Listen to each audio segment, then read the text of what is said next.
जय हिंद जय महाराष्ट्र। आपण आलेलो आहोत श्री संत गजानन महाराज या पायी दिंडी सोहळ्यामध्ये आहोत आणि काही महिला भगिनी सुद्धा या ठिकाणी आहेत। गजानन महाराजांचे ते भक्त आहेत। 21 वर्षापासून या ठिकाणी ते पायी येत आहेत। या संदर्भात आपण काय सांगतो? गजानन महाराज सेवा समिती चिखली यांची ही 21वी वारी आहे। यामध्ये महिला आणि पुरुष एकत्र सहभागी होतात, बालगोपाल पण सहभागी होतात। आणि सर्वांच्या मनोकामना पूर्ण करणारी दिंडी आहे अशी सर्वांची श्रद्धा आहे. त्यामुळे प्रत्येक जण आपले सर्व कामधंदे सोडून या दिंडीमध्ये सहभागी होतात. धन्यवाद. त्यांचं असं म्हणणं आलेलं आहे की संत गजानन महाराजांना एक साकडं घालण्यासाठी आणि त्यांच्या ज्या मनोकामना आहेत या पूर्ण होतात असं त्याचं या ठिकाणी दिसून आलेलं आहे. जय हिंद, जय महाराष्ट्र.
जय हिंद, जय महाराष्ट्र. आपण आलो आहोत श्री संत गजानन महाराज सेवा समिती या ठिकाणी. चिखली ते शेगाव पायी वारी या ठिकाणी निघालेली आहे आणि हा एक शेवटचा क्षण आहे. आपण या ठिकाणी काही क्षणामध्ये या ठिकाणी शेगावच्या नगरीमध्ये आपण प्रवेश करत आहोत. आपल्या सोबत आहेत गजानन महाराजांचं रथ सुद्धा आहेत आणि काही वारकरी या ठिकाणी आहेत. काही हरिभक्तपरायण महाराज लोक सुद्धा या ठिकाणी आहेत. साधू संत येती घरात दिवाळी दसरा धन्य आज दिन संत दर्शनाचा या ओळीप्रमाणे आज ही संत गजानन महाराज सेवा समितीद्वारा हा एक पायी दिंडी सोहळा, या सोहळ्याला 21 वर्ष या ठिकाणी पूर्ण झालेले आहेत. या 21 वर्षामध्ये आलेले अनुभव जे आहेत हरिभक्तपरायण हनुमान महाराज आपल्याला सांगते. इथून आलेलं आहे. मला या वारीमध्ये 7 वर्ष हे कंप्लीट झालेलं आहे आणि माझा जो वैयक्तिक अनुभव आहे की जगद्गुरु तुकोबराय सांगतात, पंढरी शेजारी आल्यानो संसारा दिनाचा सोयरा पांडुरंग वाट पाही उभा भेटीची आवडी कृपाळू होता तडी होता वेळ. जगद्गुरु तुकोबराय सांगतात की जीवनात आल्याच्या नंतर एक वेळेस का होणार पंढरीला जा, परंतु आपल्याला पंढरीला जाता आमची विदर्भामध्ये बुलढाणा जिल्ह्यामध्ये श्री क्षेत्र शेगाव ही नगरी आहे, म्हणून आपण पंढरीला जात आलं तर शेगावला जावं. एवढंच नव्हे तर या दिंडीमध्ये खूप असे लोक आहेत की जे 21 वर्षापासून वारी करतात आणि त्यांना एक वेगळा अनुभव, एक वेगळा आनंद प्राप्त होतो. माझा जो अनुभव आहे तुम्हाला तो सांगण्याचा प्रयत्न. जय हिंद, जय महाराष्ट्र.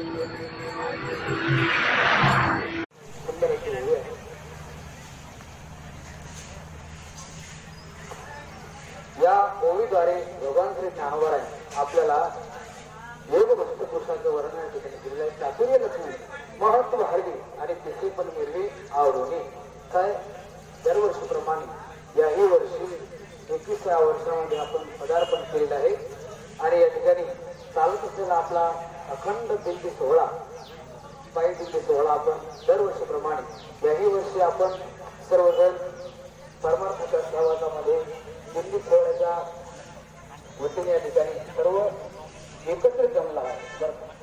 काही काहींच्या भेटी एक वर्ष होत नाही, ते या दिंडीमध्ये भेटून जातात. म्हणजे हा अगम्य असणारा सोबत या ठिकाणी भेटीचाही आनंद आपल्याला या ठिकाणी मिळत आहे. आणि ज्यांच्याकडे आपण जात आहोत त्यांचा अधिकार फार मोठा आहे आणि आधी सर्व काही गोष्टी प्राप्त होत्या तरी सुद्धा त्यांनी ते दाखवले नाही. बरं का? ज्ञानोबांनी सांगितलं की चातुर्य लक्ष्मी सर्व काही प्रकारचं चातुर्य त्यांच्याकडे प्राप्त होतं तरी सुद्धा त्यांनी आपलं जे स्वरूप आहे, वागण्याची जी पद्धत आहे ती साध्या प्रकारची ठेवली. आणि म्हणून चातुर्य लक्ष्मी महत्व आहे. स्वतःचं महत्व प्राप्त असताना काही लोक असं साध्या स्वरूपात केसे पण आवडून आणि अगदी वेळेसारखं त्या जगात आपण वावरत असतात. असे अनेक महात्मे जगात येऊन गेले. उदाहरणार्थ जडभरत राजा हरणे गौरव वाचलेला झाला तो घेतला वाचलेने. हा जडभरत राजा जंगलामध्ये तपस्या करत असताना त्या ठिकाणी रघुकुळ राजा येतो आणि रघुकुळ राजा ज्ञान प्राप्तीसाठी निघालेला असतो. मध्यंतरी राजा जडभरतच्या ठिकाणी रघुकुळ राजा असतो आणि दिल्यानंतर पालखीचा एक सेवक कमी पडला म्हणून त्या ठिकाणी जडभरताला बोलवण्यात येतं. पालखीचा खांदा त्या ठिकाणी देण्यात येतो आणि संतांचा स्वभाव आहे पुण्य ते परोपकार आणि पाप ते परपीडा.